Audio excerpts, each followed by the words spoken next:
जय हिंद दोस्तों, नमस्कार। इसके पहले वीडियो में पिछले वीडियो में हमने जो जितने सारे बैंक थे सारे हमने ख़त्म कर दिए थे बैंक। चलिए अब इसके बाद बताते हैं प्रमुख नियामक संस्थाएं और बैंक से संबंधित जो है छोटी छोटी शब्दावलियां उन सबको बताते हैं। चलिए देखते हैं प्रमुख नियामक संस्थाएं।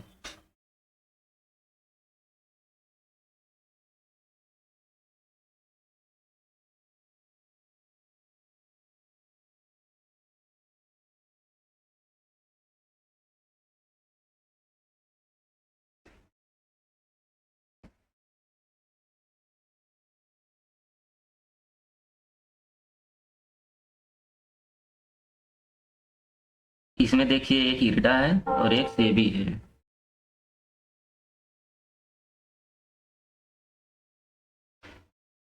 दूसरा है सेबी। ठीक, ध्यान से देखिए एकदम।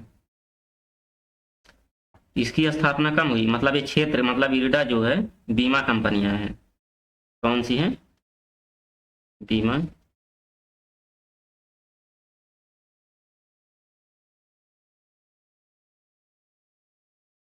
और सेबी क्या है? शेयर बाजार या म्यूचुअल फंड है। मतलब इरडा का क्षेत्र जो है, ध्यान से देखिएगा, क्षेत्र इरडा का क्षेत्र बीमा कंपनियां हैं और सेबी का क्षेत्र जो है शेयर बाजार व म्यूचुअल फंड का है।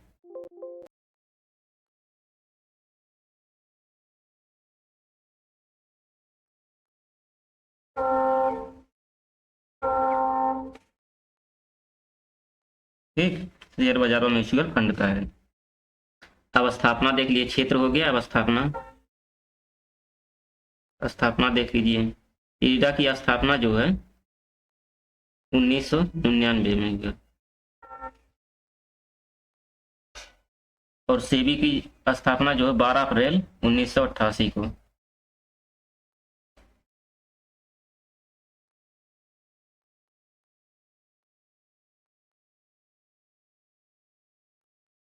12 अप्रैल 1988 को जो है हुआ था। लेकिन पुनर्गठन जो 30 जनवरी 1992 में पुनर्गठन किया गया था इसका। मतलब 30 जनवरी। स्थापना तो जो है 1988 में ही हो गया था, लेकिन पुनर्गठन जो है 1992 में हुआ था। पूरा नाम देख लीजिए। पूरा नाम जो है insurance regulatory and development authority of India. IRDAI।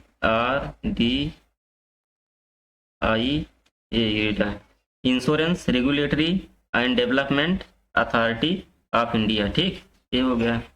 SEBI का security and exchange board of India. SEBI security security and exchange board of India. SEBI हो गया। इसका मुख्यालय कहाँ है? मुख्यालय देख लीजिए। इसका मुख्यालय हैदराबाद में है। ठीक, और इसका मुख्यालय मुंबई में है।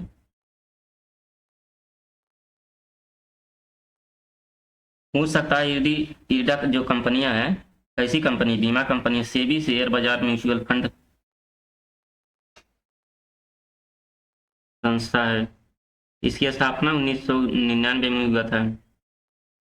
सेबी 12 अप्रैल 1988 को। मुख्यालय मुंबई में है, इसकी हैदराबाद में है। चलिए बैंक से संबंधित प्रमुख शब्दावली देख लेते हैं।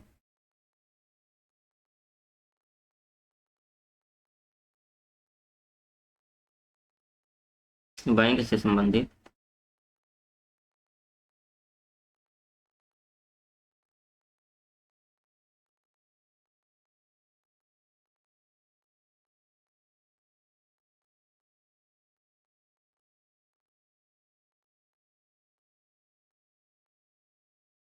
बैंक से संबंधित प्रमुख शब्दावलियां कौन कौन सी हैं देख लीजिए। पहले देखिए IFSC, ये नाम आपने सुना होगा। IFSC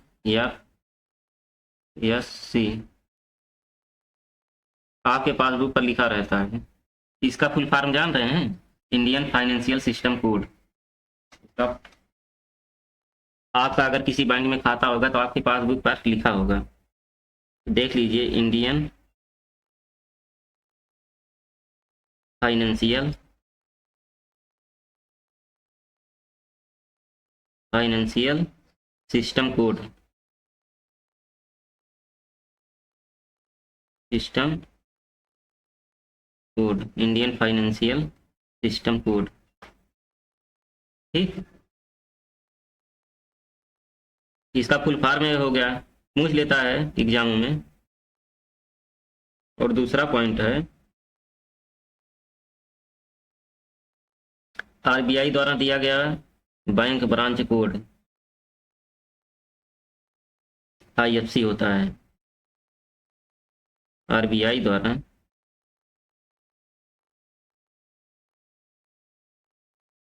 दिया गया, इसको हटाना पड़ेगा, आरबीआई द्वारा दिया गया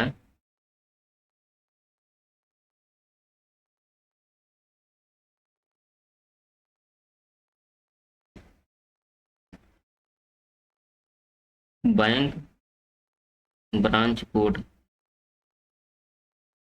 ये जो आईएफसी कोड होता है ये आरबीआई द्वारा दिया जाता है, जो कि बैंक के ब्रांच का कोड होता है। ठीक, इसका महत्व देख लीजिए।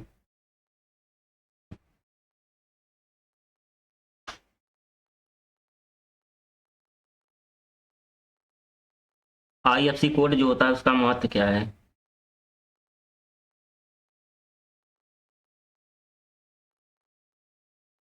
सबसे पहला तो ये है किसी भी बैंक की जानकारी मिलती है आईएफसी कोड से।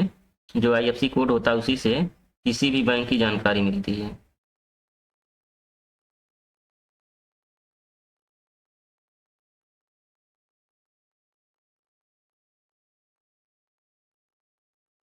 पहला तो ये है, और दूसरा ये है बैंक के उस ब्रांच की जानकारी मिलती है, बैंक के उस ब्रांच की भी जानकारी मिलती है, बैंक के उस ब्रांच की भी जानकारी मिलती है। और तीसरा पॉइंट इसमें ये है इलेक्ट्रॉनिक फंड ट्रांसफर कर सकते हैं, electronic fund transfer, electronic fund transfer कर सकते हैं। और आईएफसी कोड जो है 11 नंबर का होता है।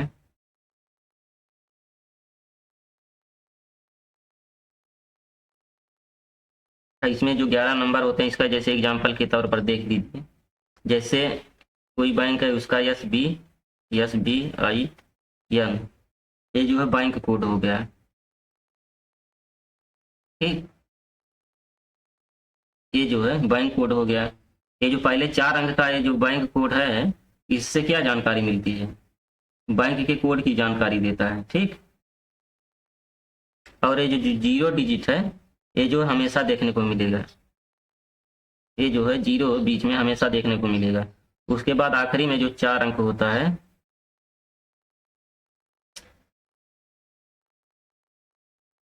1 2 3, यह जो है ब्रांच कोड की जानकारी देता है। ठीक, ये आखिरी में जो 6 अंक का जो है, ये ब्रांच कोड की जानकारी देता है।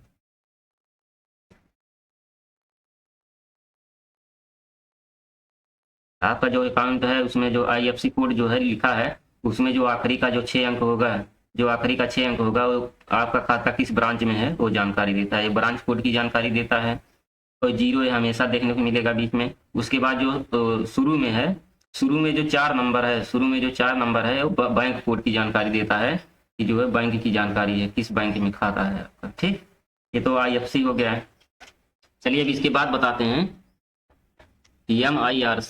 ठीक, MIRC, MIRC ये क्या है? इसका पहले फुल फॉर्म देख लीजिए। फुल फॉर्म है इसका मैग्नेटिक इंक कैरेक्टर रिकग्नाइजेशन। ठीक, यह जो आरबीआई के द्वारा बैंकों का ब्रांच है, आरबीआई के द्वारा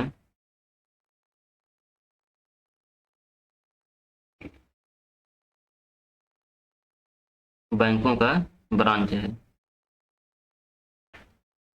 इसका महत्व,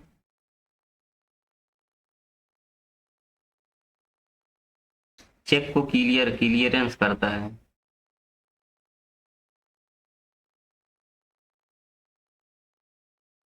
ठीक, चेक क्लियरेंस करता है।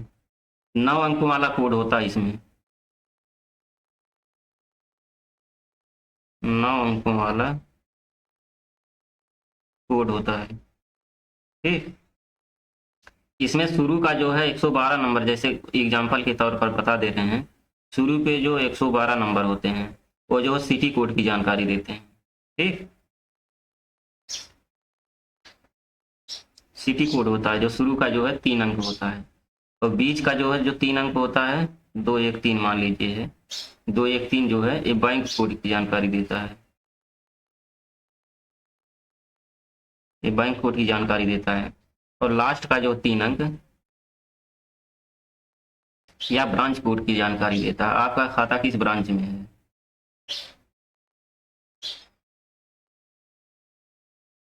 ठीक, जैसे हमारा अकाउंट किस शहर में है, और अर्थात शहर की जानकारी देता है सिटी कोड, और ये किस बैंक में है, मतलब हमारा खाता कौन से बैंक में है, ये जो बीच का 3 अंक है वो बैंक कोड की जानकारी देता है।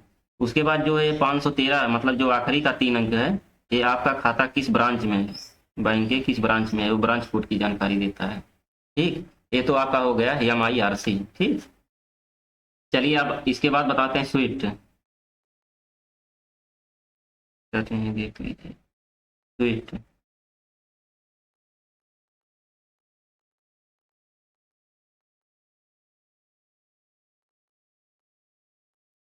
ये छोटी छोटी शब्दावलियां हैं जो कि एग्जामों में पूछा जाता है, छोटे छोटे एग्जामों में इसका फुल फॉर्म पूछ लिया या जो है कोड पूछ लिया है, महत्व पूछ लिया है।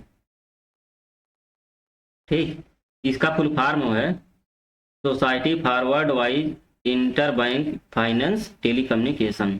सोसाइटी हो गया, यस से, यस से सोसाइटी हो गया, और W से वर्ल्ड वाइड हो गया, सोसाइटी वर्ल्ड वाइड, और इंटर बैंक। ठीक, इंटर बैंक, उसके बाद F से फाइनेंस, उसके बाद T से टेली कम्युनिकेशन, इसका यही फुल फॉर्म है। चलिए इसके बाद देखते हैं, यह एक ऐसा नेटवर्क है जो अंतरराष्ट्रीय स्तर पर भी वित्त का लेन देन करता है। ठीक, चलिए देखते हैं, यह एक ऐसा नेटवर्क है जो अंतरराष्ट्रीय स्तर पर, जो अंतरराष्ट्रीय स्तर पर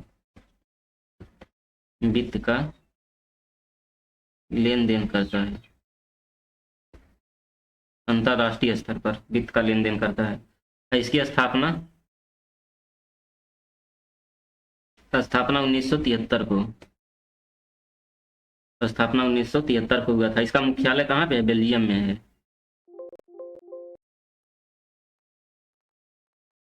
इसका मुख्यालय जो है बेल्जियम में है।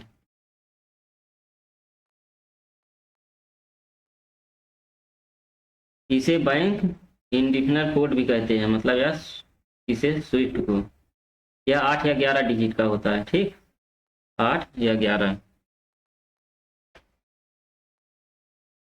8 और 11। अब देखिए ये जो 8 डिजिट का होता है ये जो बैंक के हेड ऑफिस का कोड होता है,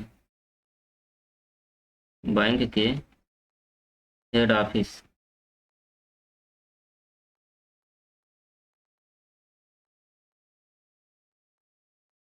ये जो बैंक का हेड ऑफिस है उसका कोड होता है 8 डिजिट का। और ये जो 11 डिजिट है, ये 11 डिजिट जो है बैंक के ब्रांच का कोड होता है,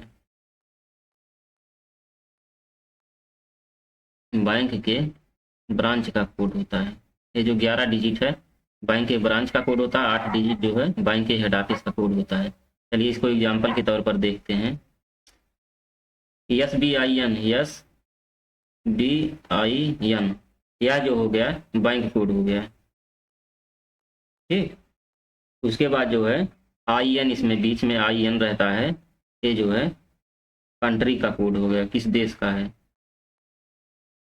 ठीक, तो उसके बाद BB, बीच में मान लीजिए BB हो गया, यह जो है सिटी कोड हो गया। ठीक, उसके बाद जो है लास्ट में जो है अंक का रहेगा, मान लीजिए 012, अगर ये 012 यह कोड है तो यह जो है ब्रांच कोड रहेगा। ठीक, देखिए एग्जाम्पल के तौर पे शुरू का 4 डिजिट, शुरू का जो 4 डिजिट है यह बताएगा आपको बैंक, मतलब कौन सा बैंक है। उसके बाद 2 अंक और, इसके बाद 2 अंक और जो है कंट्री कोड बताएगा, ठीक, कंट्री का बताएगा। उसके बाद बीच में उसके आगे 2 अंक और ये सिटी कोड बताएगा आपको। उसके बाद लास्ट का 3 अंक जो है ब्रांच कोड बताएगा कि किस ब्रांच में है। ठीक, चलिए अब इसके आगे बताते हैं।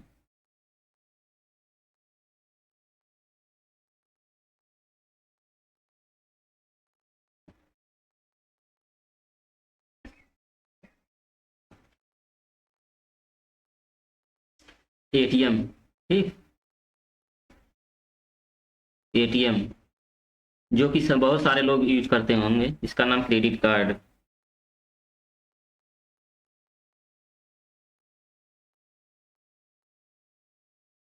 चलिए बताते हैं, पहले इसका फुल फॉर्म देख लीजिए। इसका ना फुल फॉर्म है ऑटोमेटेड टेलर मशीन, ठीक।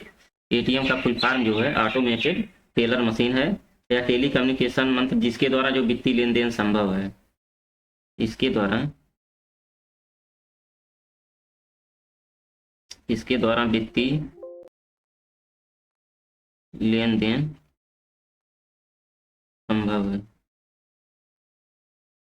और देख लीजिए प्रथम एटीएम, दुनिया का प्रथम एटीएम, दुनिया का प्रथम एटीएम जो है लंदन में, लंदन में 1967 को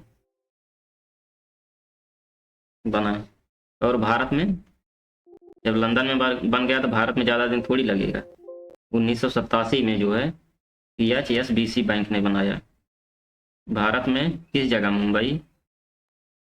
कौन से बैंक ने बनाया, PHSBC बैंक ने बनाया। और कब बनाया, 1987 को बनाया, ठीक। ये सवाल पूछ सकता है। अब भारत में NPCI के द्वारा एटीएम संचालित किया जाता है। सवाल पूछेगा भारत में किसके द्वारा एटीएम संचालित किया जाता है, तो आपका जवाब होगा NPCI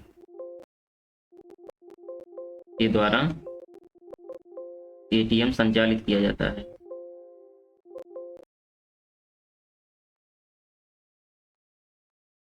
ठीक, अब एटीएम के प्रकार देख लीजिए। एटीएम के प्रकार, इसमें पहला देखिए, गैर बैंकिंग वित्तीय कंपनियों द्वारा संचालित किया जाता है। व्हाइट लेवल का, व्हाइट लेवल का, व्हाइट लेवल का एटीएम, व्हाइट लेवल का एटीएम गैर बैंकिंग वित्तीय कंपनियों द्वारा संचालित होता है।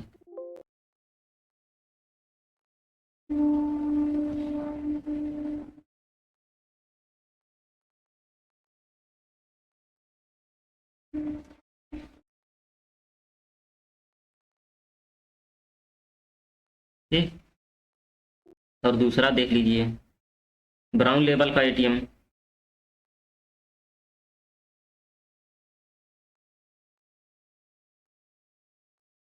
ब्राउन लेवल का एटीएम जो है बैंकों द्वारा संचालित होता है।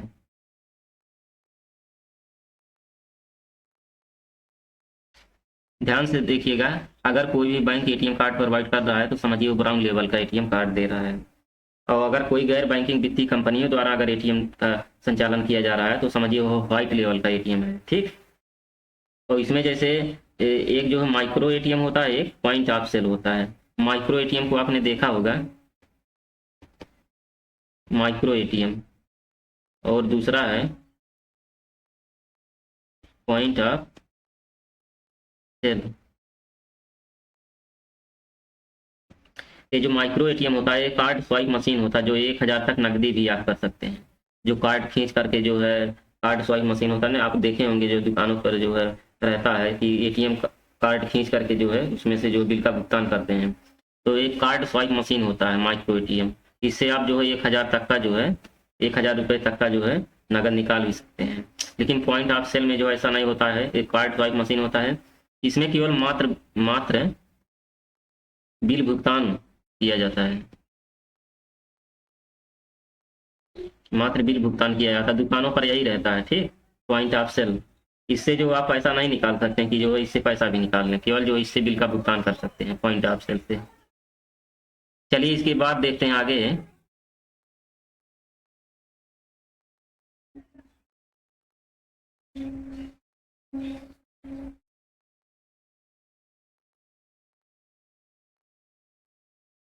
चलिए देखते हैं इसके बाद। इसके बाद देखते हैं चेक एवं डिमांड ड्राफ्ट। ठीक, चेक एवं डिमांड ड्राफ्ट कौन जारी करता है, पहले जारी करता देख लीजिए।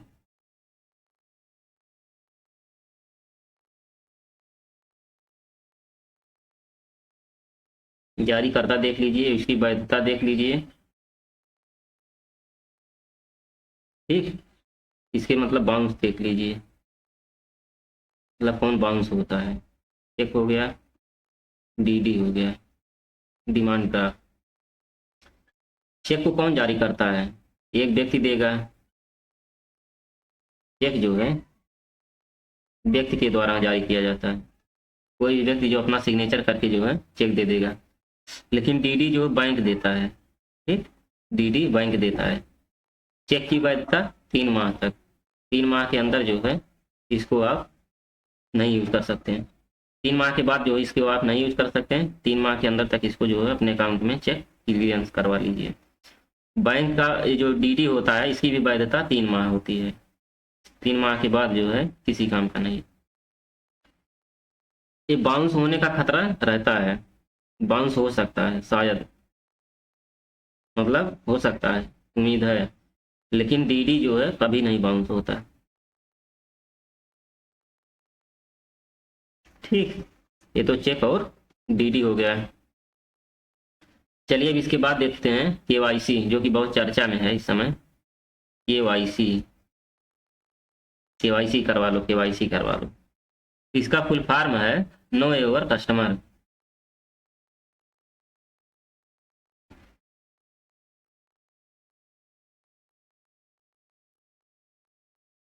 ठीक, नो योर कस्टमर, यह जो है व्यक्ति की पहचान सुनिश्चित करता है, व्यक्ति की पहचान सुनिश्चित करता है। कौन, केवाईसी। उसके बाद कानून है धन संशोधन अधिनियम 2002 के द्वारा आया है। केवाईसी जो है धन संशोधन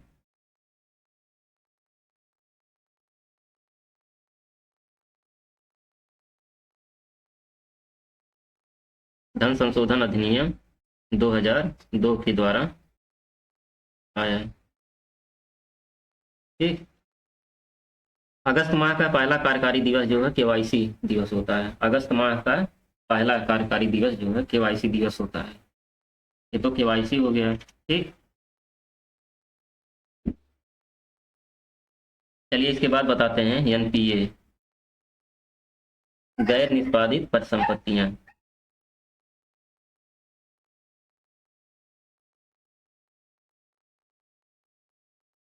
एनपीए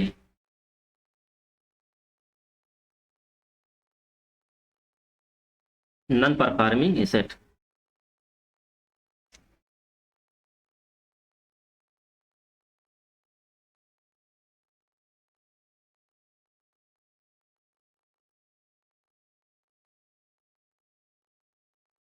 नॉन परफॉर्मिंग एसेट,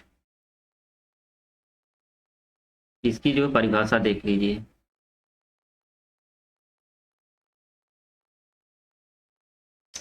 जैसे बैंक द्वारा ग्राहकों को दिया गया वह ऋण, बैंक द्वारा ग्राहकों को दिया गया वह ऋण जिनका भुगतान 90 दिन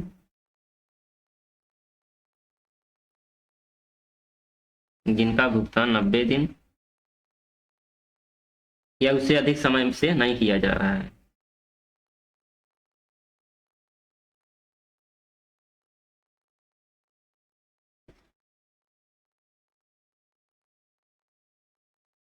किया जा रहा है। ठीक, जैसे बैंक ने जो है ग्राहकों को जो दिया है, मतलब बैंकों ने जो ग्राहकों को पैसा दिया है, ऋण दिया है, तो उसका भुगतान 90 दिन हो गया, अभी तक उन्होंने नहीं दिया, या उससे ज़्यादा हो गया, या उससे अधिक समय हो गया, अभी तक जो है ग्राहकों ने ऋण को अभी तक नहीं दिया है, तो यह किस में आ जाएगा? एनपीए में आ जाएगा। इसके बहुत से आधार हैं, अन्य आधार देख लीजिए।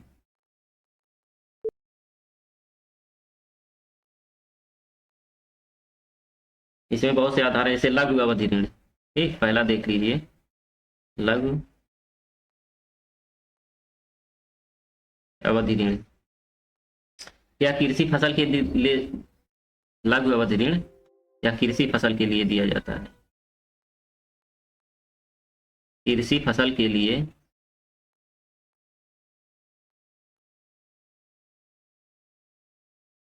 दिया गया ऋण है। ठीक, कृषि फसल के लिए दिया गया ऋण है जो लघु अवधि ऋण है, और जो अभी तक जो है दिया नहीं गया है। और दो फसली हो गया, मतलब जिनका भुगतान जो है अभी तक किया नहीं गया है। लघु अवधि ऋण जो कृषि फसल के लिए दिया गया था, और अभी तक जो है दो फसली मौसमों तक नहीं किया गया हो, मतलब दो फसल कट गए हों, किसान ने दो फसल काट लिया हो, लेकिन अभी तक इसका भुगतान नहीं किया गया हो, तो यह जो है दो अवधि ऋण कहलाएगा। इसके बाद चलिए देखते हैं दीर्घ अवधि ऋण। दीर्घ अवधि कृषि ऋण।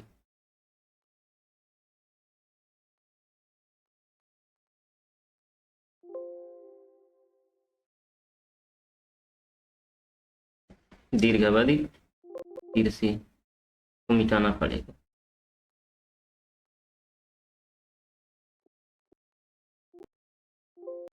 दीर्घ अवधि कृषि,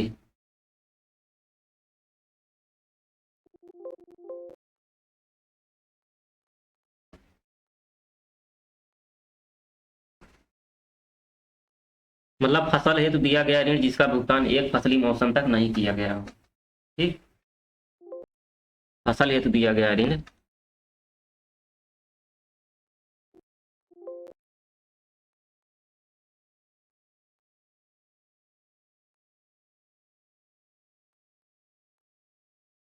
फसल हेतु दिया गया ऋण जिसका भुगतान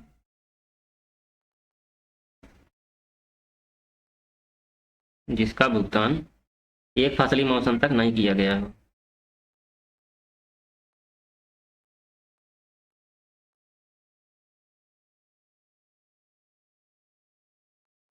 नहीं किया गया हो। ठीक, ऐसा ऋण कहलाएगा दीर्घावधि कृषि ऋण। अब देखिए इसका क्लासिफिकेशन करते हैं, वर्गीकरण करते हैं। चलिए इसका वर्गीकरण कर लेते हैं।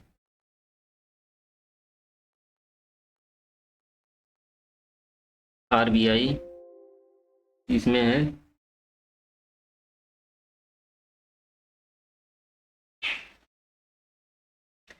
इसमें सब स्टैंडर्ड परिसंपत्ति हो जाएगा, और संदिग्ध परिसंपत्ति और हानि वाली परिसंपत्ति। सब स्टैंडर्ड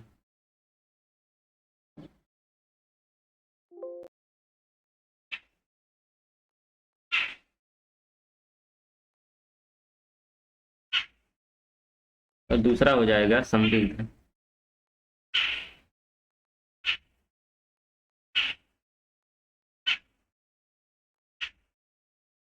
तीसरा हो जाएगा हानि वाली परिसंपत्ति।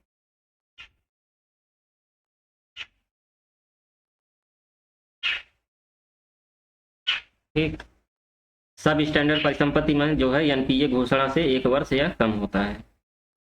1 वर्ष से।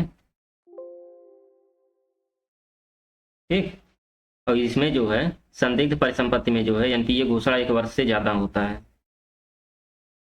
1 वर्ष से ज्यादा। ठीक, तो इसमें जो है एनपीए घोषणा 36 माह से ज्यादा होता है। 36 माह से ज्यादा कहने का मतलब जो सब स्टैंडर्ड परिसंपत्ति है यह 1 वर्ष से कम ही का होता है। ठीक, और लेकिन जो संदिग्ध परिसंपत्ति है ये 1 वर्ष से अधिक हो गया हो और अभी तक संदेह है, मतलब यह तो जो मिल सकता है। कहने का मतलब सब स्टैंडर्ड परिसंपत्ति जो 1 वर्ष से कम का है इसकी संभावना ज़्यादा से ज़्यादा है कि यह पैसा जो है, जो ग्राहक लिया है ऋण, वो दे देगा। लेकिन जो संदिग्ध परिसंपत्ति है, 1 वर्ष से ज़्यादा हो गया है, इसमें संदेह है। संदिग्ध, संदिग्ध मतलब संदेह है कि मतलब मिल भी सकता है और नहीं भी मिल सकता है। लेकिन जो हानि वाली परिसंपत्ति है, इस जो जिनका मतलब जो कस्टमर 36 माह हो गया अभी तक जो है ऋण नहीं दिया, इसमें हानि हो गया, मतलब ये समझिए अब नहीं के बराबर है, मिलने की संभावना एकदम नहीं है। 36 माह हो गया, अब जो है देगा कि नहीं देगा कोई भरोसा नहीं है। चलिए अब इसके बाद देखते हैं कारण। ठीक,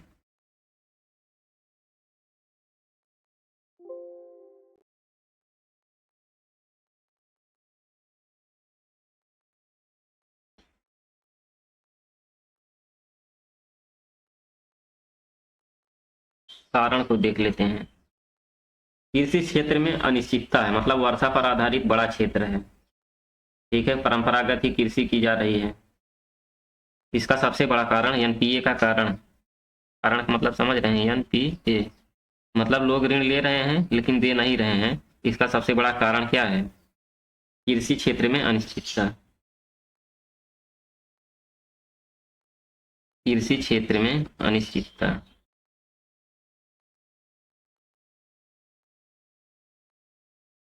कृषि क्षेत्र में अनिश्चितता है, अर्थात समझ रहे हैं, वर्षा पर आधारित, मतलब वर्षा पर आधारित, वर्षा पर आधारित। और परंपरागत कृषि वही कर रहे हैं, परंपरागत कृषि कर रहे हैं, आधुनिक तकनीक का इस्तेमाल नहीं कर रहे हैं। पैदावार बढ़ेगा नहीं, जब पैदावार बढ़ेगा नहीं तो जो है कहाँ से बैंक का लोन चुका पाएंगे, जो बैंक से ऋण लिए हैं कहाँ से भर पाएंगे। ठीक, ये तो कृषि क्षेत्र में अनिश्चितता हो गई। तो दूसरा पॉइंट है औद्योगिक उत्पादन में कमी। ठीक, औद्योगिक उत्पादन में कमी, इसको चलिए देख लेते हैं। औद्योगिक उत्पादन में कमी का मतलब समझ रहे हैं? तो मान लीजिए पहले औद्योगिक उत्पादन बढ़ा, मान लीजिए कोई उद्योगपति है, ठीक, उद्योगपति है, वह जो है उद्योग की स्थापना किया बैंक से लोन लेके, कर्ज लेके। शुरू शुरू में उद्योग में प्रॉफिट तो बहुत तेजी से हुआ। ठीक, जब शुरू शुरू में उत्पादन बढ़ा तो वह बैंक से जो लोन लिया था तो वह कुछ हद तक जो है भर दिया, लेकिन कुछ लोन जो है रह गया। क्यों रह गया? क्योंकि जो है औद्योगिक उत्पादन में कमी होने लगी, मतलब उत्पादन में पहले तो वृद्धि हुआ लेकिन बाद में कमी होने लगी, जिससे वह जो है लोन चुका नहीं पाया और जो है एनपीए बढ़ता चला गया। एक कारण ये भी हो गया औद्योगिक उत्पादन में कमी के कारण। तीसरा है बैंकों का कुप्रबंधन, मतलब बैंकों के बहुत से अधिकारी भ्रष्टाचार में लिप्त रहते हैं। बैंकों का कुप्रबंधन, ठीक, बैंकों के कुछ अधिकारी भ्रष्टाचार में रहते हैं, लिप्त रहते हैं। और किसानों की ऋण माफी, मतलब एक तरह से सही है, क्योंकि सच में कुछ किसान जो है ऐसे हैं जिनकी ऋण माफ होना चाहिए, लेकिन जो कुछ किसान ऐसे हैं जो ऋण देने के योग्य नहीं है। तो लोक लुभावन राजनीति, मतलब सत्ता में आएंगे तो ऋण माफ कर देंगे। और दोहरे तुलन पत्र की समस्या है। लोक लुभावन राजनीति,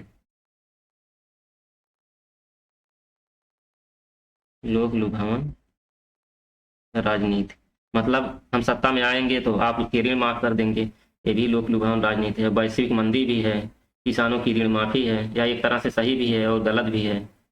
यही सब एनपीए बढ़ने का कारण है। चलिए मिलते हैं नेक्स्ट वीडियो में। जय हिंद, जय भारत।